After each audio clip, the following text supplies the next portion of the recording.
What up, guys? Maxske here. Welcome to Economics 8.24 Ekko University, where we talk about everything Ekko for patch 8.24 in this preseason. Today's gonna be a great day, but what was that? Oh no! The Dark Harvests are coming! Everybody run for their lives! It's not how much time you have. It's how you use it. Welcome, class, to Economics 8.24 Ekko University. Hopefully you guys survived the harvest of the dark. It was scary times this patch 8.23. This preseason was everybody one-shotting with Dark Harvest. If you guys survived, you guys get an A+ for survival. Let's go. So we're going to talk about the best runes, the best builds, the must bans, and Ekko's patch rating for patch 8.24. So let's get into the juicy runes. So here we have the first rune page for Ekko, and that's a standard Electrocute Sorcery rune page. You're going to go Domination Sorcery, you're going to go Electrocute, Sudden Impact, Eyeball Collection, Ravenous Hunter, Mana Flow Band, Absolute Focus. So why Mana Flow Band? The games are ending pretty fast in this preseason, and Scorch is pretty terrible. Gathering Storm is still good, but there's no early game help with Gathering Storm, and you want to have a better early game. So I go Mana Flow Band now because by like 6 or 7 minutes to the game, you'll basically have unlimited mana. So that's good for like trading and farming in the early game. So you guys should try that out. Absolute Focus is really good, still really strong. It might get nerfed soon actually.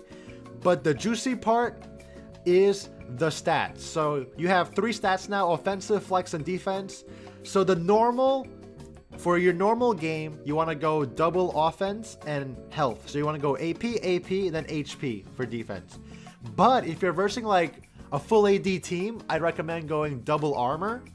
So you go 10 AP plus armor. If you're going versus a really heavy MR team, I would suggest going, 10 AP, then MR. And then sometimes you're versing like really bad, annoying matchups, then I would, sometimes maybe you want to take armor and MR. So basically what I'm telling you guys is, don't feel bad for losing 10 AP by going double defense, because I feel like Ekko's early game is not as good as other champions. That being said, in order to survive the laning phase, going double defense will benefit you more than going double offense, because Ekko, 10 AP doesn't save Ekko's life or make him one-shot anybody, but having an extra like 5 or 6 MR and armor may actually, save your life. So think about that. But regardless, if it's a normal matchup, if it's a matchup you're not scared of, just go double AP and HP. So yeah, that's the Electrocute rune page. This is gonna be the most common and most reliable one for this patch. I feel like Electrocute will be better than Dark Harvest in this patch. That being said, let's talk about the Dark Harvest. So now let's talk about the Dark Harvest rune page. I put this rune page in this economics because I don't think it's as good anymore as it was before, because I think Electrocute is much better than it now. But Dark Harvest still has its, ups, and it has a lot of downs. So we'll talk about that right now. But firstly, Dark Harvest did get nerfed mid-patch 8.23. It used to do, I think, 50 to 80 base damage. Now it does 40 to 80. And they went from getting 8 damage per soul to 5. So it got nerfed pretty hard mid-patch 8.23. But it was still a rune that everyone took. But now, in patch 8.24, you still get 5 damage per soul, but the base damage of Dark Harvest went from 40 to 80 to 20 to 60. So that means you need even more Dark Harvest stacks, probably like 5 or 6 more stacks to even catch up to what it is now. And even now, you need like 20-ish stacks to even catch up to Electrocute. So Dark Harvest is going to be even more terrible for early game. And when it comes to Ekko has a really bad early game, so you basically won't have a keystone if you go Dark Harvest. But the plus side to Dark Harvest is that it's amazing for team fighting, because once you get that assist or kill, you reset your damage with Dark Harvest, and you could damage the next person. So it's a really good 1v9 team fighting rune. But if you're not constantly fighting, then it's not worth it.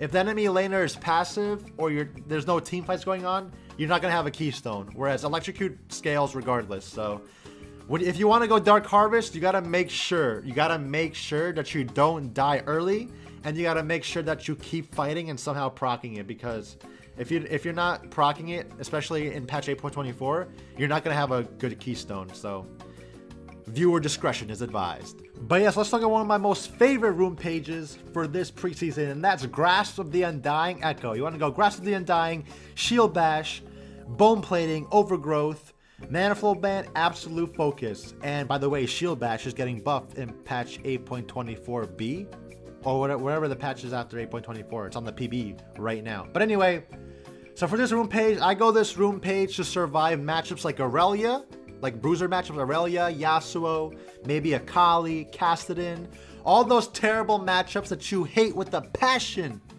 Grasp of the Undying helps you survive. Grasp of the Undying, what does it do? After 4 seconds in combat, your next auto attack, or your E as Ekko, will do 4% of your max HP as damage, and then heal you for 2% of your max HP. And so that gives you damage and healing. Shield Bash gives you some resistances when you have a shield on you, and also gives you bonus damage in your next auto attack when you have a shield on you. Bone Plating is anti-burst. Overgrowth gives you more HP for minions dying around you. Mana Flow Ban is for concentrating because you're going to be tanky. You're going to want to keep fighting because you're tanky.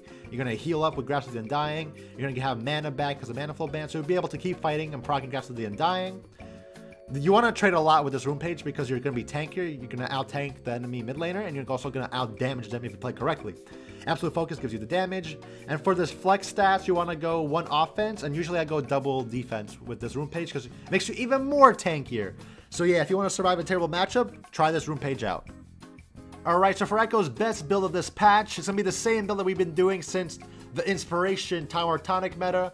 We're going to go Corrupting Potion, double Dark Seals, Protobelt, Boots of Choice, Lichbane, into Morello or Deathcap, and then you could build like a Zanya's or a GA or whatever you want after that. Why double Darksteel still? Because they're so gold efficient. You get bonus healing on your Corrupting Potion, and then when you sell one of the Darksteels, you only lose 100 gold because they're very cost efficient. So that's why it's good to buy. And you're going to run this build even on the Grasp of the Undying room page because with the Grasp of the Undying, you still want to go full AP. You're going to be tanky early game and then one-shot people, you know, mid to late game and still be a little bit tanky. But yeah, so that's the best build for Ekko for all the room pages. Now let's get into the must bans. So for the must bans, we have Akali. Even though Akali does get nerfed this patch, I still hate playing versus her spamming Q and her Shroud. She's really good into melee matchups like Ekko, so I really don't want to face Akali. Aurelia, don't ever want to face an Aurelia. She literally 1v9s a game. But Grasp of the Undying does help fight her though. Same thing with Akali. That's why I like Grasp of the Undying. Ryze is still a Ryze point and click machine with his shields. I don't see him too often now in the preseason, but still don't want to play versus him. Castawin. Grasp of the Undying does help me versus Castodin also. But yeah, I hate him. He's like one of those champions that if you don't end the game by 20 minutes, he'll start 1v9ing.